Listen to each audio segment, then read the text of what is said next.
concreta. Subió la luz, sigue subiendo, ¿no? Y vamos a tener cortes programados para el verano. Ay, un dolor de cabeza. Sube el agua, sube el combustible. Lo que no sube es el poder adquisitivo de nuestros salarios, que cada vez están peor. Por ende, ¿qué pasa en las familias? ¿Qué pasa en tu casa? ¿Qué pasa en mi casa? Tenemos que ajustar el cinturón y cada vez podemos comprar menos. Primero buscábamos segundas, terceras marcas. Después ya estamos rescindiendo algunos productos y hay índices preocupantes de la merma en el consumo de productos cárnicos. Cuando Argentina es productora de carne, fuimos mudándonos. Dejamos la carne roja, pasamos a avícola, porcina, pero de todos modos cada vez se compra menos carne. Los chicos consumen poca leche, pocas verduras, pocas frutas en la casa. ¿Y esto qué implica?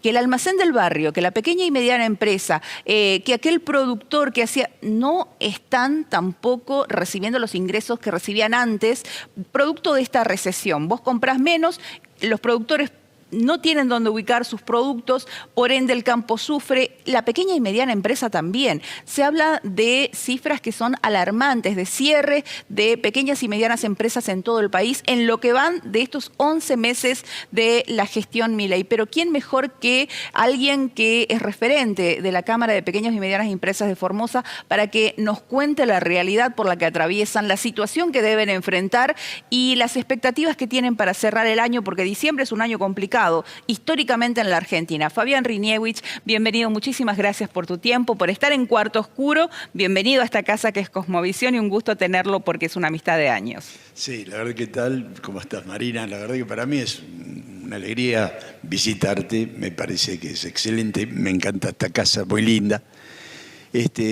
Bueno, creo que como todos, uno como dirigente gremial empresario con una trayectoria de más de 25 años, no solamente acá en Formosa, sino que a nivel nacional.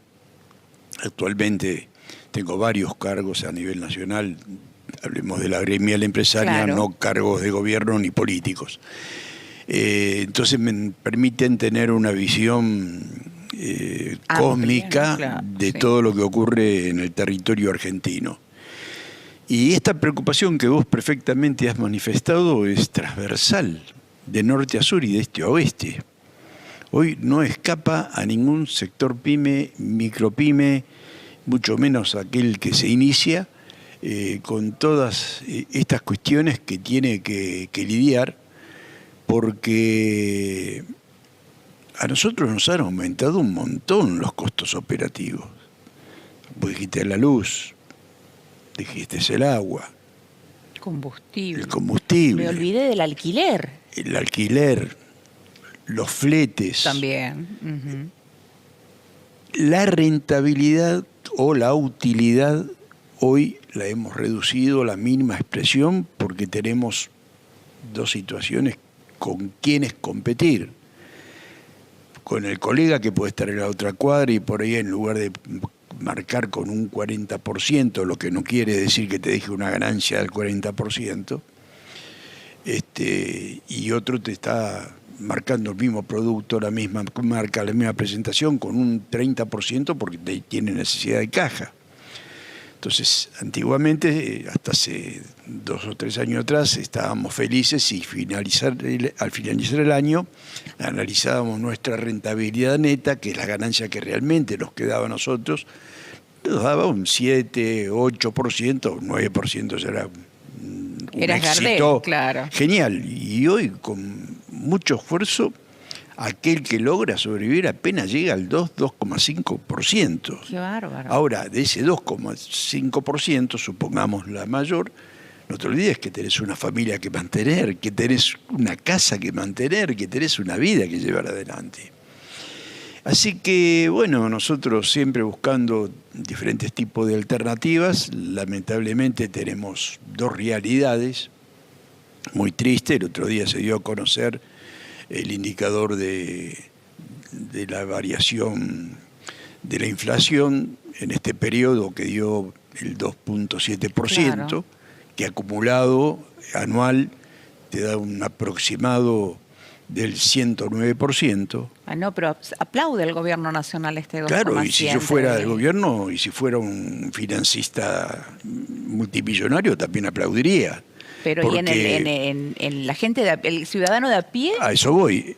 En el mismo periodo de medición, los precios promedio aumentaron el 193%. Qué bárbaro. Pero los sueldos no aumentaron Claro. al mismo nivel que los aumentos de los comestibles, que es lo que más nos preocupan. No hablemos de otras cosas, de ropa, de cosas de bazar, pero tampoco nos olvidemos, nos estamos olvidando. El incremento tremendo de los medicamentos. Sí. De los medicamentos. Antes decías, bueno, tengo una obra social, por lo menos pago el 40%. Como referencia, un medicamento que yo en el mes de diciembre del año pasado pagué, y me pareció caro, 600, 700 pesos. Ahora lo estoy pagando 54.000 pesos. Qué va. Ahora, ¿cómo se hace para un pequeño comerciante, un pequeño industrial, para un pequeño emprendedor poder sobrellevar esta situación cuando a vos como consumidora no te alcanza el dinero para venir a comprarme lo que antes sí me comprabas, sin mayor preocupación, o por lo menos no siendo tan estructurada en las compras? Y bueno, es muy difícil. Se habla de repunte de empleo. No, falso. El empleo no repunta. Sí, probablemente con esta nueva modificación del régimen laboral, en algunos casos algunos han aprovechado a blanquear a aquellos trabajadores que tenía en negro, pero nadie hoy toma nuevos empleados. ¿Por qué? Porque no están dadas las condiciones, no hay recursos suficientes. El gobierno también aplaude y dice que llegó el fin de la recesión. Ojalá así sea, pero tal vez para ellos, no para nosotros. En lo global, claro, si uno mira esos números, ayer o anteayer un colega tuyo me preguntaba sobre el mismo tema y le digo, mira, lo primero que se va a notar es que baja las tasas de interés y que va a bajar el riesgo país. Obviamente hoy cerró el riesgo país, o abrió, mejor dicho, el mercado con el riesgo país a 800, uno de los indicadores que, además de ser elevado, pero es uno de los más bajos en los últimos 10 años. Perfecto, eso está todo muy bien para un Excel y está todo muy bien para las arcas de las entidades financieras, Claro. pero no derrama en la producción, que es lo que venimos reclamando. Para que la producción, que es la industria, que tiene una capacidad instalada ociosa que supera el 50%, datos suministrados por la Unión Industrial Argentina, para que eso repunte va a tener que repuntar la góndola. Para que repunte la góndola, ¿cómo es la única manera que existe? Que vos vayas y compres. Entonces, si vos antes te ibas con el carrito y una vez cada 10 días y lo llenabas, ibas por caja, feliz y contenta, pagabas en efectivo o con tarjeta, hoy vas y te compras porque ya no das más de gana de comerte el asadito del domingo y decís, me lo merezco, me voy a comprar 2 kilos de carne, chorizo, todo esto, y lo pagás con tu tarjeta de crédito en 3 cuotas sin intereses en las carnicerías que te dan esa posibilidad. Y me preocupa. Claro, porque estamos endeudándonos para el consumo diario, ya no pensando en utilizar la tarjeta como, no sé, comprarte una tele LED de 50 pulgadas o... No, estás consumiendo lo que te da el margen de la tarjeta para comer, para llenar la olla en la casa. Vos lo que te comiste mañana lo vas a estar pagando con suerte 3 meses. Claro. De acuerdo como te administres, porque hay algunos que, bueno, se meten en un brete que no pueden salir, porque ¿qué hace la mayoría de la gente? Y llega un punto, generalmente cuando se cumple el ciclo trimestral, donde van al pago mínimo y las tasas de interés de las tarjetas son te matan después, tremendas. Sí. Y es una situación muy difícil de salir, que la gente siempre toma el camino equivocado de endeudarse primero en el banco, se pone con una deuda nueva, llega a un punto que no puede pagar, va a una financiera. Vicioso, ¿no? Claro, entonces, ¿nosotros qué buscamos? Buscamos que se reactive, buscamos que haya la posibilidad de que el trabajador tenga un sueldo digno, que tenga la posibilidad de comprar, está bien. Y esto yo siempre, vos te acordás, creo que fuiste una de las primeras que viniste a mi negocio hace un tiempo. Creo, si no fuiste la primera, una de las primeras a hacerme una nota. Y yo siempre decía, lo que tiene que aprender el cliente es a cuidar su dinero. Claro. Yo siempre tuve la filosofía de poner el precio como comerciante para ganar plata, pero mirándolo del otro lado del mostrador como cliente para poder comprarlo. Claro, también. Lo que no garantizaba que tuviera el mejor precio. Entonces estaba bueno que caminara, que aprendiera a caminar. Bueno, eso está ocurriendo hoy, pero no porque el cliente decide ser inteligente en su consumo, es una necesidad, sino porque no tiene otra alternativa. Claro. Sí. No tiene más alternativa. Entonces vos ves que va a la carnicería y compra 2 churrasquitos, pero el pan capaz que se camina 10 cuadras porque está bastante más barato que la panadería que es cercana. Claro. El aceite lo compra en el supermercado, pero la leche va y se lo compra al almacén de la vuelta porque tiene una promoción determinada. Y es así como está hoy el consumo. Ahora, en esta situación de crisis económica, social, de recesión constante que lleva 11 meses, ¿cuántas son estimativamente las pequeñas y medianas empresas que han sucumbido? ¿Hay algún dato estadístico de esta cifra tan dolorosa? Porque no solo que implica que bajó la persiana y que ya no pudo sostener más el negocio, sino también que dejó sin trabajo a familias que trabajaban ahí, ¿no? Y es una relación familiar la de la pyme, ¿no? Si bien hay un dueño, pero se conoce, no es un número de Excel, en una planilla de Excel el empleado, ¿no? Como en las multinacionales. No es un legajo. No. Siempre yo digo, cada vez que estamos obligados a despedir un trabajador, no es que despedimos a un trabajador, dejamos sin ingresos a una familia. Entonces, para nosotros la relación con el trabajador es muy distinta a lo que puede tener una empresa grande. Claro. Una empresa grande tiene que reducir personal, bueno, de tal legajo, afuera, listo, chao, se le indemniza y ni sabe quién es. Nosotros no, tenemos una relación casi familiar. Claro. Dependemos mucho del trabajador, porque confiamos aparte. Hoy hablar de cierres definitivos es muy difícil porque hay muchas empresas, se estima alrededor de 25.000 empresas. A nivel país. A nivel país, de todos los rubros, industriales, comerciales, etcétera. Pero hay muchas que en realidad cerraron por una cuestión de locación y se trasladan, como pasa en Formosa, hay muchos comercios en el microcentro que no por el valor de los alquileres claro, decidieron irse a los barrios. Vos ves cómo están proliferando centros comerciales, lo que no es malo, lo que te digo que a mí me agrada eso, porque significa una reducción de gastos en dinero y en tiempo para el vecino, que tiene la disponibilidad cercana a su domicilio, ya no tiene que tomar el colectivo o un remis, no tiene el negocio de proximidad. Claro, de ir y comprar 5 unidades para que valga la pena. Va a comprar lo que necesita, lo tiene cerquita. Claro. Y el que está en los barrios sabe que tiene que vender barato, porque te decía que tenemos otra competencia, que esto nos aflige y mucho a nivel nacional, no solamente local, que es la ilegalidad. Claro. Y más nosotros en una zona de frontera que siempre nos acompañó. Dentro de CAME soy el director, ya desde hace bastante tiempo, de la Comisión de Fronteras e Ilegalidad. Así que esto es algo cotidiano, trabajamos mucho, muchísimo, tengo un buen equipo que me acompaña, pero trabajamos todas las realidades que hay. Y no es solamente lo visible, lo que cuando vamos por el mercadito o por el circuito 5, por el microcentro, por donde vos quieras ver lo que está vendiendo el señor o la señora en la calle. No, hay una estructura de ilegalidad que compite con todos los rubros que te puedas imaginar. Hoy el contrabando no es que solamente nos afecta a nosotros que estamos en frontera. Recibí esta mañana el primer llamado que recibí del directivo de la Federación Económica de Mendoza, que nunca tuvo problemas. Fabián, ¿qué hacemos? Mirá, nos están invadiendo con el contrabando.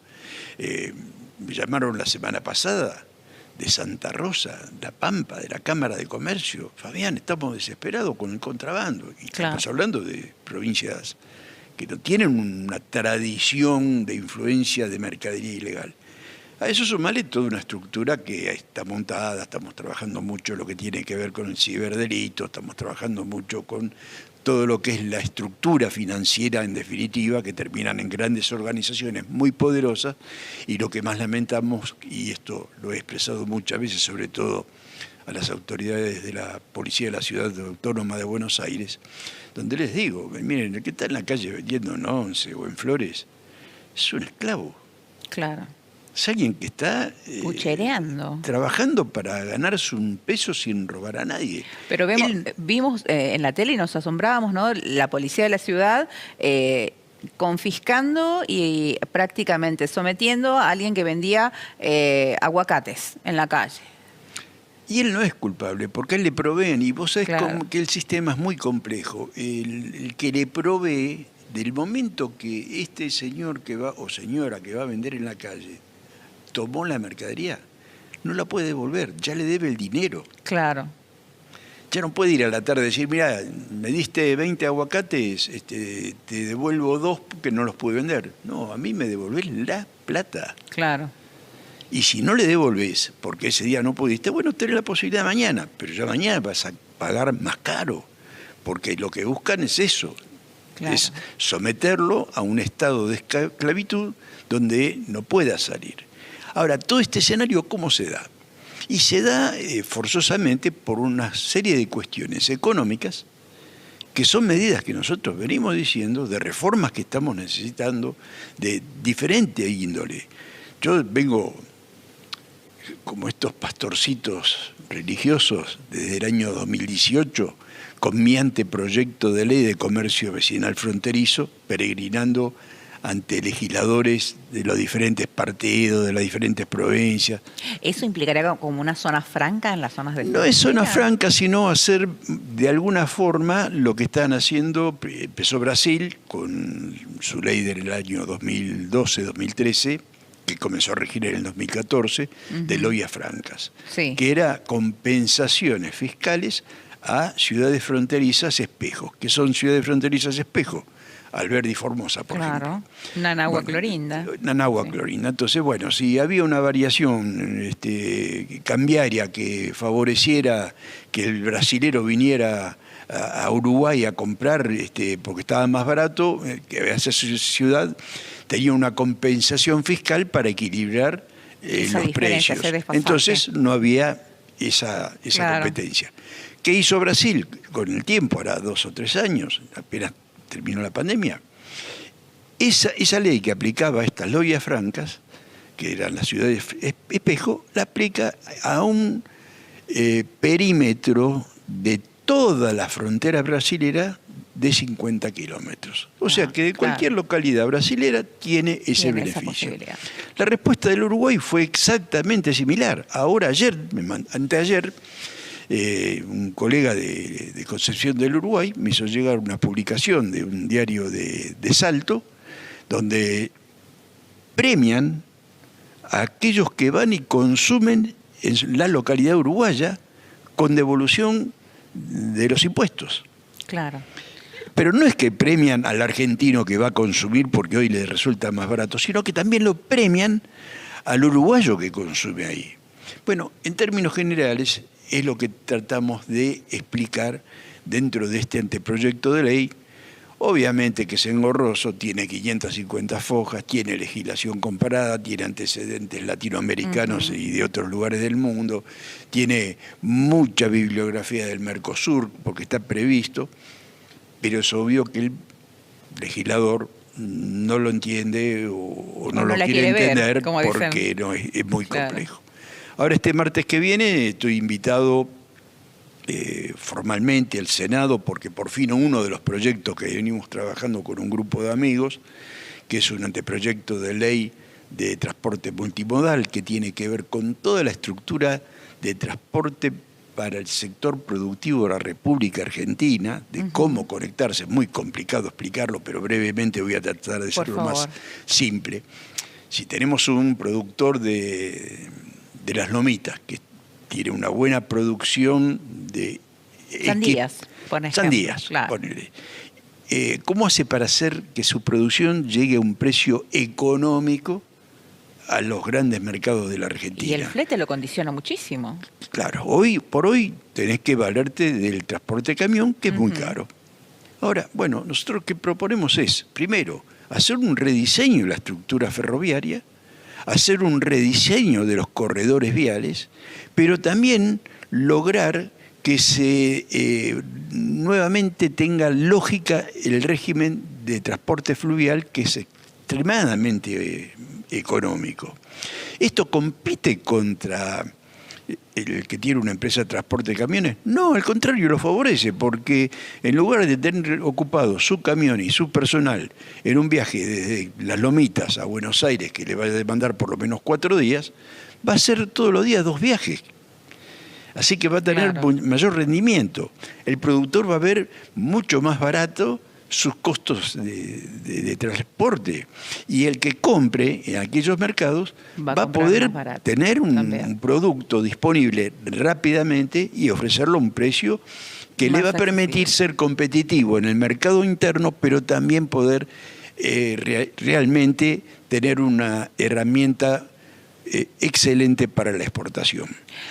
Así que, bueno, perdóname, te cierro con esto. El martes, felizmente, ya ¿a qué hora? Un senador a las 17 horas, estoy citado, va a tener estado parlamentario, por lo menos este proyecto de ley, y probablemente la próxima semana, la semana siguiente, también logremos que se le dé estado parlamentario al proyecto de ley de comercio vecinal de fronteras.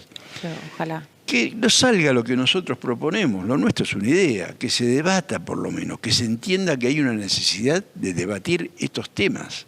Claro. ¿Por qué? Por el bien de todos, por la seguridad del trabajador. Bueno, ahí tenés, ¿no?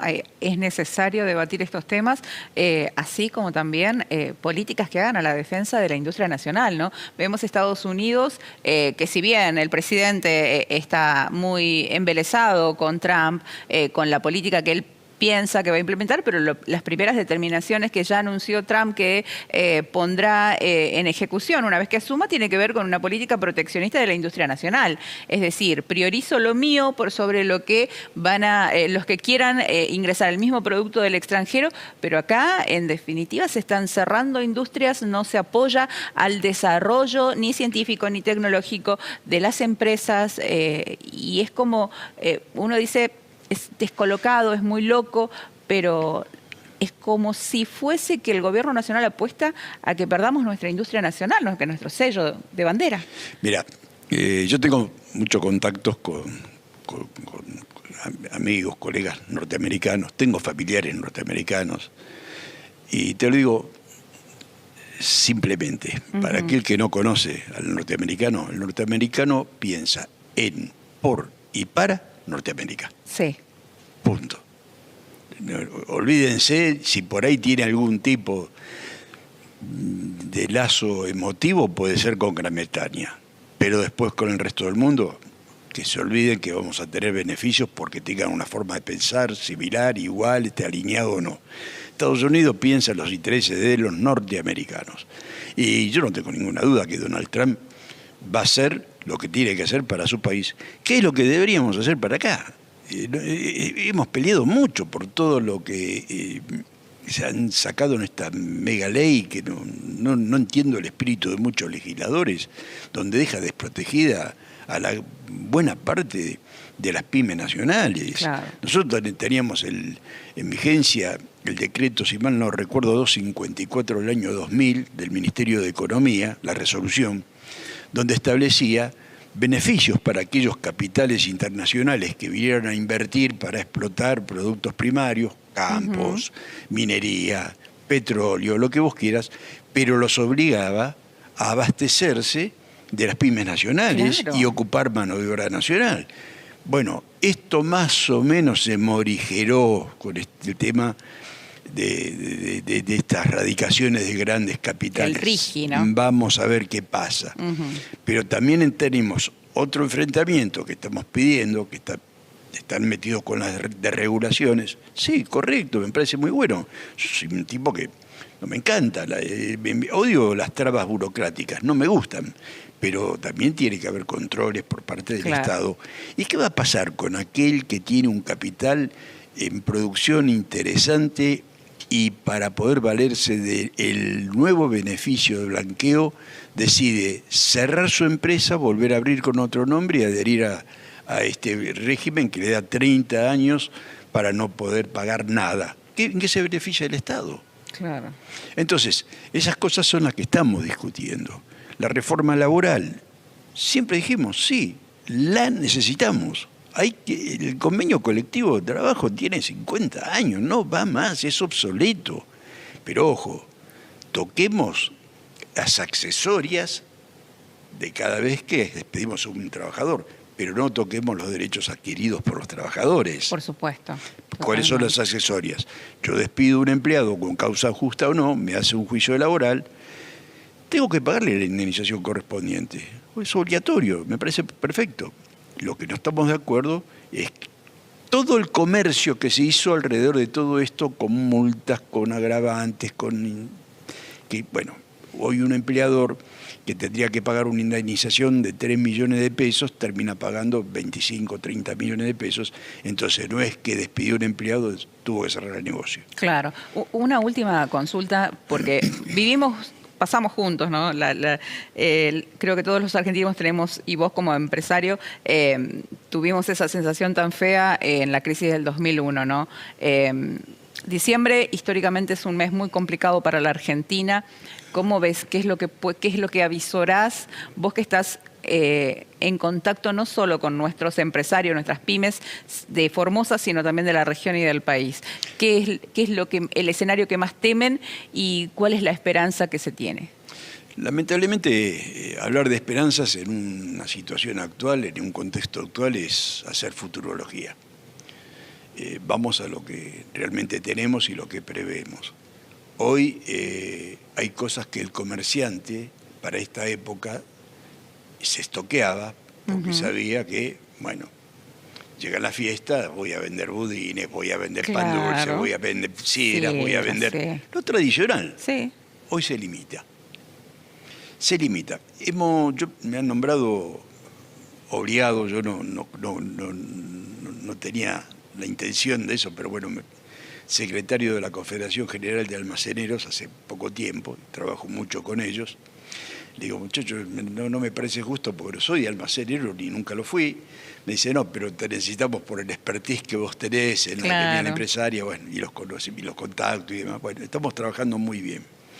¿Qué pasa? Que hemos logrado hacer acuerdos con pymes en la zona central de la República Argentina, porque están cercanas al conurbano bonaerense, a localidades del interior de Buenos Aires o de Córdoba o de Santa Fe, y para esta fiesta hacerle llegar una pequeña caja a un costo que no supera los 5.200, 5.300 pesos, aquel consumidor para que tenga algo en la mesa, ¿no?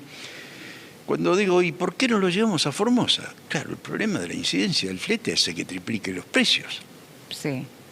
Un gran condicionante. Y además que el pyme que produce no está en condiciones de hacer un volumen para surtir a todas las localidades de alrededor y mandarnos mercadería para el norte. Claro. Y por otro lado, que aquel que sí puede hacerlo, tenemos otro problema.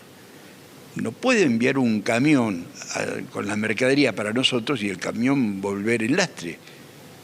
Tendríamos que ofrecerle una carga para que vuelva, para que se justifique. Bueno, es otra tarea que no hemos impuesto este año, lamentablemente no lo podemos hacer, pero seguramente con todas estas alianzas que estamos tejiendo, con muchas, por ahí apoyo gubernamental, acá lo necesitamos sí o sí, podemos lograr que haya algo de eso que reduciría un montón de precios. Y para darte un solo ejemplo, un queso fresco de buena calidad, que hoy vos lo estás pagando entre 7 y 8 mil pesos el kilo, perfectamente y con muy buena rentabilidad para el comerciante, se está viniendo en estos lugares a no más de 5.200 pesos el kilo. Entonces, ¿se puede llegar a bajar precios? Sí, prestemos atención a las pymes. Dejemos de ser esclavos los que estamos, no solamente en Formosa, en todos los lugares lejanos de los centros de producción, esclavos de las grandes empresas de grandes que han superficies, monopolizado claro, la cadena alimenticia nacional y tenemos que depender con ellos que tienen la estructura logística para hacer llegar los productos a los precios y en cantidades que a ellos se les dan las ganas. Claro.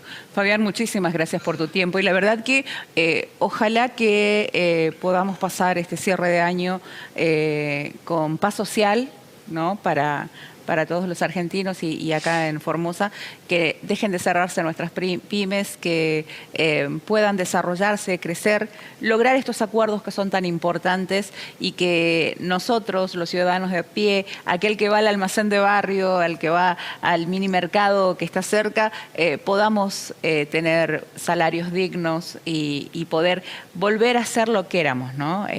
Nosotros una ciudad pujante, una provincia con ganas de desarrollo, donde vengan más empresas a poder asentarse. Fabián, muchísimas gracias. No, te agradezco yo y simplemente como mensaje alentador, no todo.